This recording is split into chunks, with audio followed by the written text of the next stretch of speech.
मित्रों राम राम। मेरा भारत मेरी बात चैनल पर आपका स्वागत। मैं हूं अनिल नागपाल और आज के इस अंक में हम बात करेंगे कि ये जो अब भारत के ने जो अब युद्ध की तैयारी चल रही है और जो भारत पाकिस्तान का युद्ध मुहाने पर खड़ा है, क्या ये युद्ध पिछले युद्धों से मुश्किल होगा? क्योंकि आप कह सकते हैं कि भारत के पास आज के दिन संसाधन और युद्ध का सामान पूरा अपनी तैयारी के साथ है और भारत की सेना पहले से मजबूत भी बहुत है।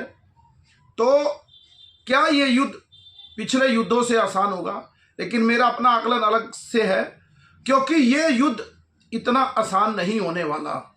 क्योंकि बहुत से लोग युद्ध कर रहे हैं, युद्ध तो होना ही है।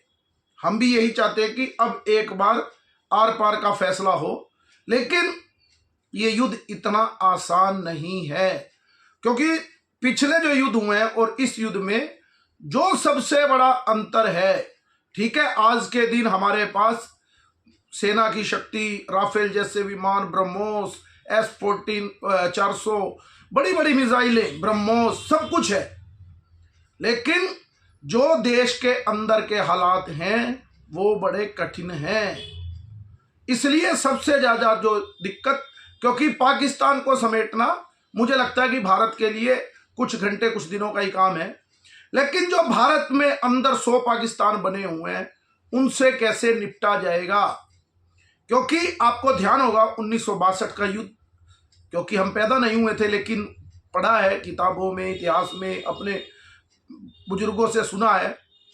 62 का युद्ध, 65 का युद्ध, 71 का युद्ध, उसमें पूरा देश एक साथ खड़ा था और विपक्षी पार्टियां भी पूरे देश के साथ खड़ी थी। लेकिन आज स्थिति पूरी तरह से उलट है। कुछ राजनीतिक दल चेहरे पर कुछ और हैं, अंदर कुछ और हैं। इसमें कांग्रेस पार्टी ही, आज कांग्रेस पार्टी ने एक नरेंद्र मोदी जी का चित्र भी जारी किया है जिसमें गर्दन कटी हुई है, सर तन से जुदा वाला, जो एक मुसलमानों का या गजवाए हिंद वालों का। क्योंकि गजवाए हिंद ने भी एक पोस्टर जारी किया है, एक चैनल, उसने उनकी सोशल मीडिया पे गजवाए हिंद, भगवान शिव का मस्तक उड़ा रखा है। और इसी तरह कांग्रेस ने देश के प्रधानमंत्री नरेंद्र मोदी का भी सर तन से जुदा करके एक पोस्ट डाली है। तो कैसी परिस्थितियां हैं? ये ऊपर से दिखाते हैं कि हम साथ है, स्पष्ट अगर ये हो कि हम साथ नहीं है तो भी पता लग जाए।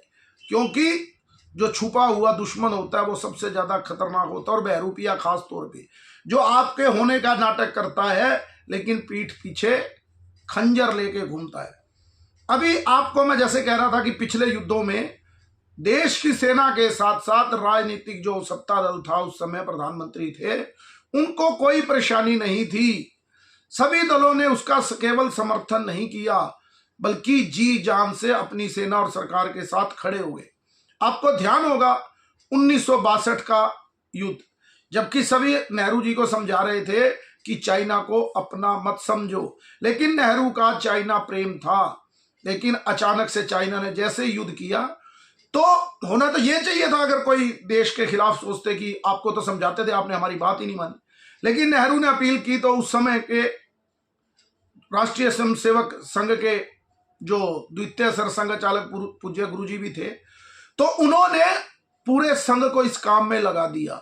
इंटरनल जो वाहन व्यवस्था हो और जितने भी कार्य करने हो, वो संघ ने अपने जिम्मे ले लिए। इंटरनल 1947-48 का कबायली युद्ध हो तो भी संघ ने काम किया, 65 का हो, 71 का हो, और सभी राजनीतिक दलों ने प्रधानमंत्री के साथ खड़े हो गए।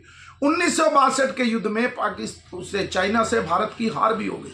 लेकिन हार होने के बाद तो विपक्षी पार्टी क्या करती है कि उसकी हालत खराब कर दे सत्ता दल की। जैसे अब तो जीतने के बाद प्रूफ मांगे जा रहे थे, जब एयर स्ट्राइक और उसके घर में घुसकर हमला किया भारत ने पाकिस्तान के, तो एयर स्ट्राइक के सबूत मांगे जा रहे थे। लेकिन उस समय की जो विपक्षी पार्टियां थी, भाजपा की उस समय जनसंघ थी और राष्ट्रीय स्वयंसेवक संघ, उनको लगा कि भारत हार गया है युद्ध में, लेकिन देशभक्ति के कारण उस सरकार का पीछा नहीं किया, उसको आरोपित नहीं बनाया, बल्कि देश का मनोबल ना टूटे उसके लिए 26 जनवरी की परेड में भी हिस्सा लिया। जो सेना परेड कर रही थी, एक टुकड़ी राष्ट्रीय स्वयंसेवक संघ की भी थी कि देश का हौसला नहीं टूटना चाहिए।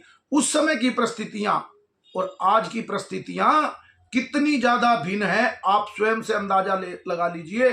अखिलेश यादव किस तरह हंस रहे हैं और क्या क्या कह रहे हैं। आज कांग्रेस के ट्विटर पर आप देखिए, उनके एक्स हैंडल पर या दूसरे सोशल मीडिया पर उनके नेताओं के बयान देखिए कि एक नेता तो ये कह रहा है कि धर्म पूछकर मारने का समय कहां था, क्योंकि इनके रिश्ते हैं ही, और उन्होंने अपनी सोच जो इस्लामिक आतंकवाद की है सरतन से जुदा की, वो भी दिखा दी है। इसलिए मैं कह रहा हूं कि ये युद्ध इतना आसान नहीं, लेकिन युद्ध तो होना है। अगर अब ये युद्ध नहीं हुआ, ये मौका हाथ से चला गया, तो जैसे भगवान अपने आप को सर्कमस्टांसिस बनाता है। भगवान ने क्या किया था, श्री कृष्ण ने मांगते मांगते लास्ट में कह दिया था कि केवल 5 गांव दे दो तो युद्ध रुक जाएगा, लेकिन दुर्योधन नहीं माना। उसी तरह से बड़ा समझाया पाकिस्तान को, कितने युद्ध हो गए, चलो कुछ नहीं, लेकिन अब ये मौका है, धर्म युद्ध का मौका है। अगर अब चूक गए तो जो 2047 में हम कहते हैं कि भारत विकसित राष्ट्र होगा, लेकिन अगर ये मौका भी चूका गया तो 2047 में भारत विकसित राष्ट्र नहीं, 2047 में भारत इस्लामिक राष्ट्र होगा। लेकिन युद्ध में बड़ी भारी कीमत भी चुकानी पड़ेगी, क्योंकि मैंने जैसे पहले भी कहा कि देश में गद्दार हैं। लेकिन इस बार पाकिस्तान को तो बड़ी जल्दी समेट दिया जाएगा। कुछ युद्ध देरी होने का भी मुझे लग रहा है कि एक कारण ये भी हो सकता है, मुझे नहीं पता, लेकिन ये मेरा अंदाजा है कि धीरे धीरे जो देश में गद्दार छुपे हुए हैं वो भी, क्योंकि पहले दिन उनकी भाषा और थी, दूसरे दिन और थी, धीरे धीरे वो सपोले जो गद्दार हैं देश के अंदर, वो धीरे धीरे उनकी सच्चाई उजागर हो रही है कि वो क्या चाहते हैं, क्योंकि उनसे सहन नहीं होगा कि भारत जीते। क्यों? उनका प्रेम तो तुष्टिकरण से, अगर भारत जीतता है तो भी नरेंद्र मोदी दोबारा सत्ता आने में एक चांस है, क्योंकि उनको भारत से कोई लेना देना नहीं, उनको भारत से कुछ लेना देना नहीं, लेकिन सत्ता चाहिए। नहीं तो वो भी जैसे मुनीर, जो उनके आसिम मुनीर के परिवार के लोग बाहर चले गए, और भी बिलावल भुट्टो के परिवार के, जो सुनने में आ रहा है कि पाकिस्तान के बहुत से कमांडर के परिवार भाग गए हैं। तो ये राहुल गांधी में लिख के दे रहा हूं, जब भी कोई ऐसी परिस्थितियां होंगी तो, क्योंकि ये लोग तो, इनके घर बार है, ये 1 मिनट में अपना धन दौलत समेट के बाहर भाग जाएंगे, पिसेगा कौन? आम भारतीय। लेकिन इनको इन बात से कोई मतलब नहीं। तो ये युद्ध कितना भी नुकसान हो जाए, लेकिन जो 2047 में गजवाए हिंद करने का सपना है, उस नुकसान से तो कम ही होगा। जितना कुछ लोग हमारे शहीद होंगे, देश का जीडीपी भी घटेगा, होगा नुकसान, लेकिन ये युद्ध बड़ा ज्यादा जरूरी है, क्योंकि बाहर के दुश्मन के अलावा जो अंदर देश में दुश्मन छुपे हैं, उनकी भी सच्चाई और उनकी जो हकीकत है वो भी सामने आ जाएगी, और उनको भी पहचानना हम भारतीयों के लिए और आसान हो जाएगा। अभी आपने देखा होगा कितने पाकिस्तानी लोग, लड़कियां या लड़के जो यहाँ ब्याहे हुए हैं, वो यहाँ रह रहे हैं, उनकी सच्चाई निकल रही है।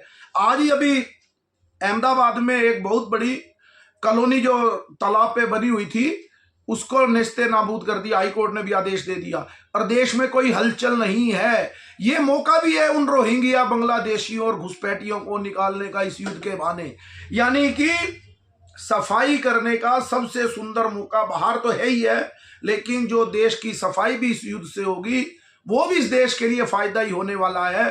कुछ नुकसान करके अगर देश का भला होता हो तो वो करना भी जरूरी है, और वो होगा भी। लेकिन मेरे कहने का मतलब यही कि जो युद्ध पहले हुए, सेना अपनी जगह लड़ेगी, लेकिन हमें समाज के लोगों को भी सतर्क होकर इन देश में छुपे हुए जो मिनी पाकिस्तान हैं, चेहरे में वो हिंदू भी हैं, लेकिन वो देश के लिए कितने घातक हैं, उनको पहचानने का भी समय समाज को जरूर देखना है, और समाज को भी एक युद्ध लड़ना पड़ेगा। मैं लिख कर देता हूं कि समाज को भी ये एक युद्ध देश में लड़ना होगा, बाहर तो युद्ध होगा ही होगा। तो आप इसकी भी पहचान करिए। आज के अंक में इतना ही। मेरे इस चैनल को लाइक कीजिए, सब्सक्राइब कीजिए और ज्यादा से ज्यादा शेयर कीजिए। भारत माता की जय। वंदे मातरम। जय श्री राम।